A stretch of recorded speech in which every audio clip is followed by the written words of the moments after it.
ಗುರು ಪರಂಪರೆಯನ್ನು ಧ್ಯಾನಿಸುತ್ತಾ ಕವಿತಾಳ ಗ್ರಾಮದಲ್ಲಿ ಇಲ್ಲಿನ ಅಧಿಷ್ಠಾನ ದೇವತೆಗಳಾಗಿರುವಂಥ ಜಗನ್ಮಾತೆ ಕಾಳಿಕಾಂಬೆಯ ಅಡಿದಾವರಗಳಲ್ಲಿ ಅನಂತ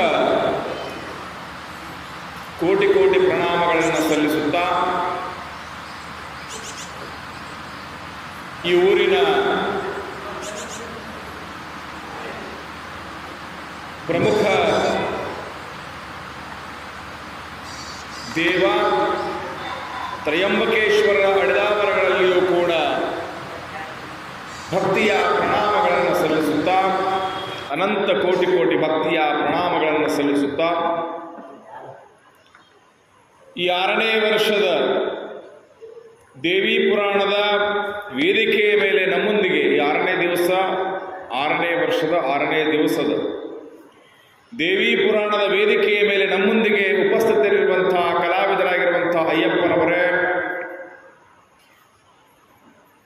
ದೇವಿ ಪುರಾಣದ ಪಾರಾಯಣದ ಪದ್ಯಭಾಗವನ್ನು ಓದಲೆಂದು ಕುಳಿತಿರುವ ವೆಂಕಟೇಶ ಶಾಸ್ತ್ರಿಗಳವರೇ, ತಬಲಾ ವಾದಕರಾಗಿರುವಂತಹ ಹನುಮಂತರವರೇ, ದೇವಸ್ಥಾನದ ಅರ್ಚಕರಾಗಿರುವಂಥ ಈರಣ್ಣನವರೇ,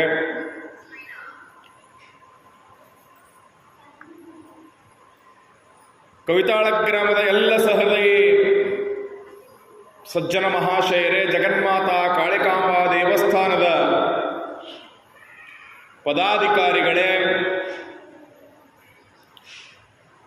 ತಾಯಿಯಂದಿರೇ, ಮುದ್ದು ಮಕ್ಕಳೇ, ತಮ್ಮೆಲ್ಲರ ಆತ್ಮದಲ್ಲಿ ಪರಂಜ್ಯೋತಿಯಾಗಿ ಬೆಳಗುತ್ತಿರುವ ಕವಿತಾಳ ಗ್ರಾಮದ ಎಲ್ಲ ಸಹೃದಯಿ ಮುಖಂಡರುಗಳೇ, ಎಲ್ಲ ಸಹೃದಯಿ ಸಜ್ಜನ ಮಹಾಶಯರೇ, ಮುದ್ದು ಮಕ್ಕಳೇ, ತಮ್ಮೆಲ್ಲರ ಆತ್ಮದಲ್ಲಿ ಪರಂಜ್ಯೋತಿಯಾಗಿ ಬೆಳಗುತ್ತಿರುವ ಆ ಬಗಳಾಮುಖಿಗೆ, ಶಾಂಭವಿಗೆ ಶರಣೆಂದು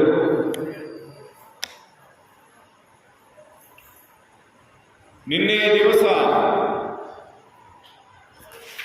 ಶುಂಭ ನಿಶುಂಭರ ಶುಂಭನಿಗಾಗಿ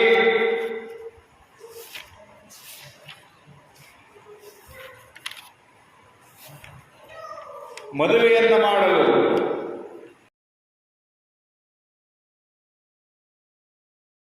ವರ್ಣನೆಯನ್ನ ಮಾಡಲು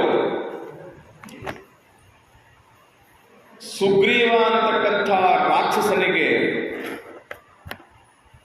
ಶುಂಭ ನಿಶುಂಭರು ಕಳಿಸಿಕೊಟ್ರು. ಯಾತಕ್ಕಾಗಿ ಅಂತಂದ್ರ ಹೋಗಿ ಹೇಳು ಅವಳಿಗೆ, ಆಕಿಗೆ ಹೋಗಿ ಹೇಳು ನಾವು ಯಾರಂತ ಹೇಳಿ. ಅದಕ್ಕೆ ಭಾಳ ಕಡೆ ಅಂತಿರ್ತಾರೆ, ನಾ ಯಾರಿದ್ದೀನಿ ಗೊತ್ತದಿಲ್ಲ, ನಾ ಯಾರಿದ್ದೀನಿ ಗೊತ್ತೋದಿಲ್ಲ ಅಂತ ಕೇಳ್ತಿರ್ತಾರೆ ನೋಡ್ರಿ. ನೀ ಯಾರಿದ್ದೀನಿ ನಿನಗೆ ಗೊತ್ತಿರ್ತದೆ, ನಮಗೇನು ಗೊತ್ತು? ಹೌದು, ನೀ ಯಾರಿದ್ದೀನಿ ನಮಗೇನು ಗೊತ್ತು? ಸಿಟ್ಟು ಬಂತಪ್ಪ ಅಂದ್ರೆ ಅಂತಿರ್ತಾರೆ ಅಲ್ಲಿ ಇಲ್ಲಿ, ಮಗನೇ ಗೊತ್ತೋದಿಲ್ಲ ನಾ ಯಾರಿದ್ದೀನಿ. ಹಾಂ, ಯಾರನ್ನ ಊರಾಗ ಸೌಕರ ಮಗ, ಗೌಡ್ರ ಮಕ್ಕಳು, ಸೌಕರ ಮಕ್ಕಳು ಅವ್ರು ಅಂತಿರ್ತಾರೆ, ಮಗನೇ ನಾ ಯಾರು, ನಮ್ಮ ಅಪ್ಪ ಯಾರು ಗೊತ್ತಿಲ್ಲ, ನಿಮ್ಮ ಅಪ್ಪ ಯಾರು ಅಂತ ನಿನಗೆ ಗೊತ್ತಿರ್ಬೇಕು, ನಮಗೇನು ಗೊತ್ತಿರ್ಬೇಕು? ಹಾಂ, ಹಂಗ ಇಲ್ಲಿ ನಾ ಯಾರಿದ್ದೀನಿ ಅಂತ ಹೇಳುವ ಅಂತ ಕಳಿಸ್ಕೊಟ್ರು. ಯಾರಿಗೆ? ಸುಗ್ರೀವನಿಗೆ. ಅವ ಹೋದ. ನೋಡು, ಜಗತ್ತಿನೊಳಗೆ ದೇವಾನುದೇವತೆಗಳನ್ನ ಆಳುವಂತಹ, ದೇವಾನುದೇವತೆಗಳನ್ನ ತನ್ನ ಕಂಟ್ರೋಲಲ್ಲಿಟ್ಟುಕೊಂಡಿರ್ತಕ್ಕಂಥ, ದೇವತೆಗಳ ಹವಿಸ್ಸನ್ನೇ ತಗೊಂಡು ತಾನೇ ಈಶ್ವರನಾಗಲು ಹೊರಟಿರ್ತಕ್ಕಂಥ ಶುಂಭ ನಿನಗೆ ಮದುವೆ ಮಾಡ್ಕೋಬೇಕಂತ ಮಾಡ್ಯಾನ. ಅವನ ಅರಮನೆ ಒಳಗ ಯಾವುದೂ ಕಮ್ಮಿ ಇಲ್ಲ, ಏನೇನು ಕಮ್ಮಿ ಇಲ್ಲ, ಮುತ್ತು ರತ್ನಗಳದವ, ಅರಮನೆ ಅದ, ಅನೇಕ ವಾಹನಗಳದವ, ಕುದುರೆಗಳದವ, ಆನೆ ಅದ, ರಥ ಅದ, ಏನ್ ಬೇಕೆಲ್ಲ ಅದ. ಆದ್ರೆ ಒಂದೇ ಇಲ್ಲ. ಅದು ಯಾವುದು ಅಂದ್ರೆ ಕನ್ಯಾರತ್ನ ಒಂದಿಲ್ಲ. ಅದಕ್ಕೆ ನೀ ಬಂದಪ್ಪ ಅಂದ್ರೆ ನಮ್ಮ ರಾಜನಿಗೆ ನಮ್ಮ ಅರಮನೆ ಒಳಗೆ ಒಂದು ವಿಶೇಷ ರತ್ನ ಬಂದು ಸೇರ್ಕೊಂಡಂಗೆ ಆಗ್ತದೆ. ಕಿರೀಟದಲ್ಲಿ, ಬಂಗಾರದ ಕಿರೀಟದಲ್ಲಿ ವಜ್ರವನ್ನು ಇಟ್ಟರೆ ಹೆಂಗಾಗ್ತದ ಆ ರೀತಿ ಆಗ್ತದೆ. ಏನೆಲ್ಲ ಹಾಡಿ ಹೊಗಳಬೇಕಾಗಿತ್ತು ಹೇಳ್ದ. ಆದರೆ ಆ ತಾಯಿ ಇವನ ಮಾತಿಗೆ ಒಪ್ಕೊಳ್ಳಿಲ್ಲ. ಆಕೆ ಹೇಳ್ತಾಳ, ನಾನು ಮದುವೆ ಮಾಡ್ಕೊಳ್ಳಕ್ಕೆ ಬಂದೀನಿ, ನನಗೂ ವರ ಬೇಕೇ ಆಗ್ಯದ. ಆದ್ರ ಮತ್ತೇನದ? ನಂದೊಂದು ಷರತ್ತದ, ನಂದೊಂದು ಕಂಡೀಷನ್ ಅದ. ಏನದ ಹೇಳು? ನಿನಗೆ ಏನು ಬೇಕು ಕೊಡ್ತಾನೆ ನಮ್ಮ ರಾಜ, ಎಲ್ಲವೂ ಕೂಡ ಕೊಡೋಷ್ಟು ಸಮರ್ಥ. ಬಂಗಾರ ಬೇಕಾ, ಬೆಳ್ಳಿ ಬೇಕಾ, ವಜ್ರ ಬೇಕಾ, ವೈಡೂರ್ಯ ಬೇಕಾ, ನಿನಗೇನು ಬೇಕು ಕೇಳು ಕೊಡ್ತಾನ. ಅಷ್ಟು ಸಮರ್ಥನಾಗಿರ್ತಕ್ಕಂಥ ಶಂಭು ಮಹಾರಾಜ ಅದಾನ ಅಂದಾಗ ಅಕ್ಕಿ ಅಂತಳ, ನನಗೇನೂ ಬೇಕಾಗಿಲ್ಲ. ಯಾರು ನನ್ನೊಂದಿಗೆ ಯುದ್ಧವನ್ನು ಮಾಡಿ ಗೆಲ್ತಾರೋ ನಾನು ಅವರಿಗೆ ಮದುವೆಯಾಗಬೇಕಂತ ಮಾಡೀನಿ. ಅವಾಗಂತನ ಸರ್ವ ದಿವಿಜರ ಜಯಿಸಿದವನಳ.